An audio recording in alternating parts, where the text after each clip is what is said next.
How to disable contact sync in Gmail. Hello and welcome to our channel Whizz. In this tutorial, I'm going to show you how you can easily disable contact sync in your Gmail. So please watch till the end to properly understand the tutorial.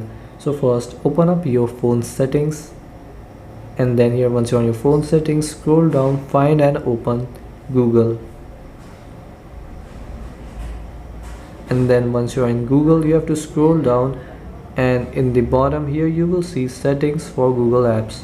Open it, and then here you will see Google contact sync. Tap on it to open, and here my auto sync is off. If your auto sync is on, you have to tap on manage settings and then tap here to turn it off.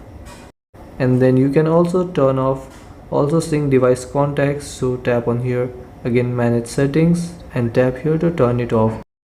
And this is how you can disable contact sync in Gmail. Thanks for watching.